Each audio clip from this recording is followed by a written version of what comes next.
Vous savez, même si mon métier consiste aujourd'hui à accompagner des gens à être plus à l'aise à l'oral et à être plus convaincant, plus éloquent et en termes rhétoriques plus armés, je dois vous avouer qu'il m'arrive encore d'être stressé, d'être gêné à l'idée de prendre la parole en public.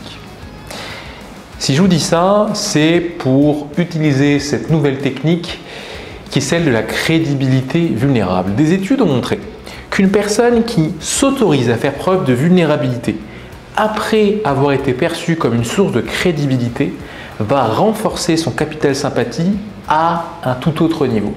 Et vous avez vu, ce que j'ai dit, c'est quoi? C'est que j'accompagne des personnes variées, des partis politiques, etc. Donc j'ai augmenté ma crédibilité en vous disant ce que je fais. Et par la suite, j'ai fait preuve de vulnérabilité en vous disant qu'il pouvait m'arriver moi aussi d'être stressé. Si vous êtes capable de faire ça, ce qu'on appelle donc la crédibilité vulnérable, vous allez développer à un niveau très élevé l'attention de votre public. Parfois, on fait preuve de vulnérabilité quand c'est nécessaire sans la balancer avec de la crédibilité. Je vous propose de faire les deux. Si vous voulez maintenir l'attention, augmentez votre ethos perçu, s'il y a besoin d'eux, en tout cas, rappelez votre crédibilité. Et juste après, partagez, ou juste avant, mais c'est mieux juste après, partagez un élément de vulnérabilité.